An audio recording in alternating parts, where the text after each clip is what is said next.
যে শাহজাহান খানের বাড়ি পেট্রোল পাম্প পুড়েছে, গাড়ি পুড়েছে, মুক্তিযোদ্ধাদের কমপ্লেক্স, মুক্তিযোদ্ধাদের ভবন এবং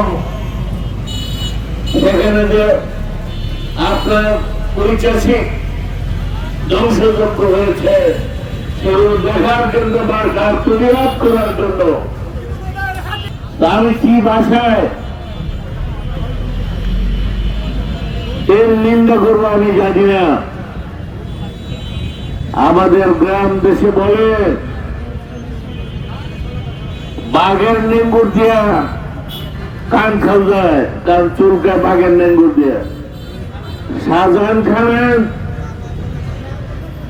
এলাকায় তারা কারা, কোথেকে শক্তি সঞ্চয় করলো? যেটা আওয়ামী লীগের ঘাঁটি আজীবন, সেখানে জামাত, বিএনপি, শিবির, ছাত্রদল, স্বাধীনতা বিরোধীরা এত শক্তি কোথেকে পেল সেটা আমাদের খুঁজে দেখতে হবে। যেখানে দেখো যত বড় শক্তিধরী হোক, আইনের মাধ্যমে বিচার হতে হবে। আপনারা কয়েকদিন আগে দেখেছেন এই আন্দোলন চলার কাল, এক সপ্তাহ আগে সংযুক্ত আরব আমিরাতে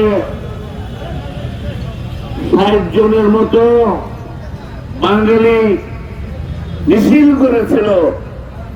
২৪ ঘন্টার মধ্যে তাদেরকে শাস্তি দিয়েছে, কারো যাবজ্জীবন, কারো ১২ বছর, কারো ৬ বছর, ১০ বছর।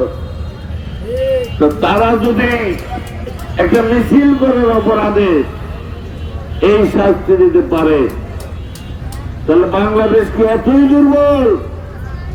আজকে সফল রাষ্ট্রনায়ক বঙ্গবন্ধু রক্তের উত্তরাধিকার, আদর্শের উত্তরাধিকার দেশরত্ন শেখ হাসিনার সরকার দেখেছে কি এতই দুর্বল হয়ে গেছে?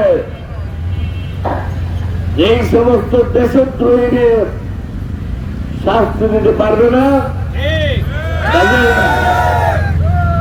আমরা দাবি করব বিশেষ আদালতে, সামরিক কোর্টে বা কেন্দ্রীয় আদালতে তাদের দ্রুত বিচার করে দৃষ্টান্তমূলক শাস্তি দেওয়া হবে। যে হাতে এই আগুন লাগিয়েছে মুক্তিযুদ্ধ কমপ্লেক্সে, সেই আগুন, সেই হাত শুধু ভেঙে করিয়ে দিলেই হবে না,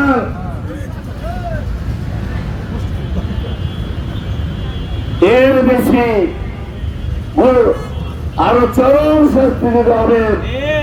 এতে সেটা জীবনে যেন কেউ সাহস না পায় যে মুক্তিযোদ্ধাদের, যারা বঙ্গবন্ধু রহমানের জীবন বাজি রেখে এই দেশ স্বাধীন করেছে, সেই স্থাপনায় হাত দিবে।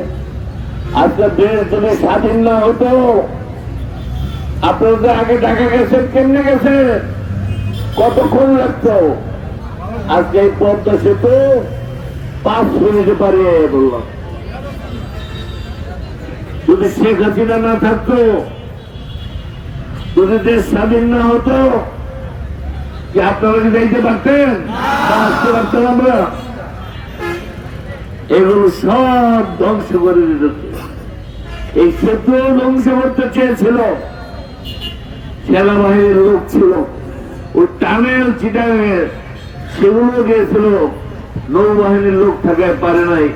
আর ঢাকা শহরে যেগুলো আমাদের গর্বের, জাতির গর্বের, ব্যক্তির না, সেগুলো কিভাবে ধ্বংস করেছে আপনারা দেখেছেন। উদ্দেশ্য ছিল দুইটা। এক নম্বর, বাংলাদেশকে একটা ব্যর্থ, অকার্যকর রাষ্ট্র করা।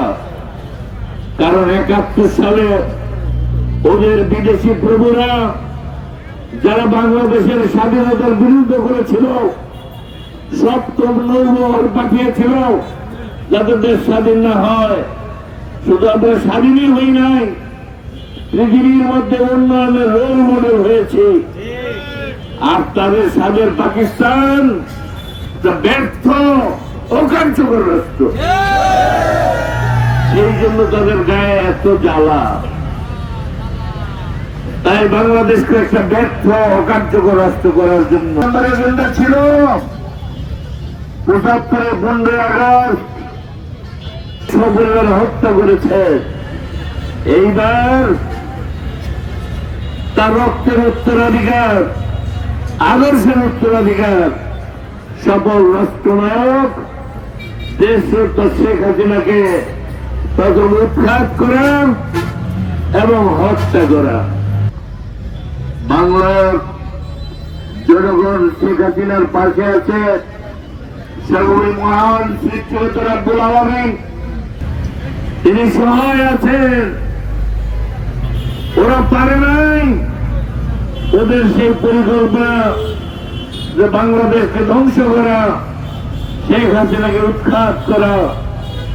আপনাদের দোয়ায়, সহযোগিতায়, আল্লাহর রহমতে তিনি বহাল তবিয়তে আছেন এবং ইনশাআল্লাহ থাকবে।